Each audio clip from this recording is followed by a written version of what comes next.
Andito na ang long holiday season. That means extended breaks, reunions, and of course, maraming handaan and travel. It's truly a special time of the year. But while we're busy celebrating, paalala ng DOH, let's keep it fun and most importantly, healthy. Ang gift of health, iyan ang the best na regalo sa pamilya. First up ng ating healthy handbook, ang holiday handaan. We all love the season's parties. But the DOH warns against sobra-sobra sa fatty, sweet, and salty foods. Umiwas din po tayo sa masyadong pagkain ng sobra-sobra, no? Ang lalong-lalo na po yung mga pagkain matataba, no? Kasi sakit sa puso ang ating aabutin.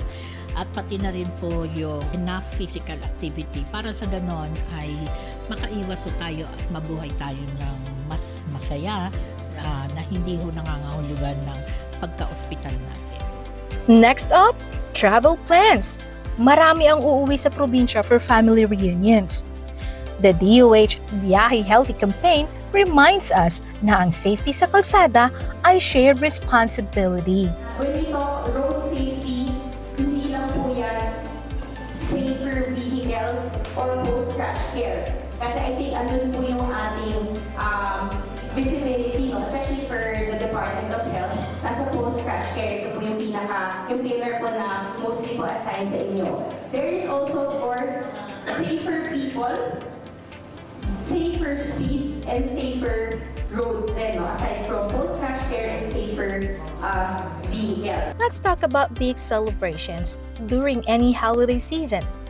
The DOH strongly encourages safe alternatives to prevent injuries from dangerous items like fireworks. Ang aming campaign for this season sa East Avenue Medical Center ay maging ligtas ang lahat. So, kailangan uminom ng maintenance na medications para iwasan natin ang stroke. Yung mga maintenance nyo para sa sakit sa puso, para hindi tayo atakihin. And then, don't drink and drive. Kasi madami po kaming pasyente na na-receive, doon po sila na-aksidente.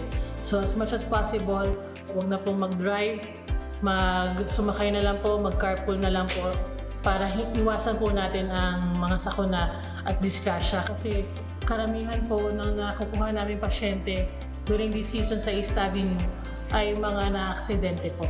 At saka yung mga bata, iwasan po natin na nakapaghawak ng mga paputok.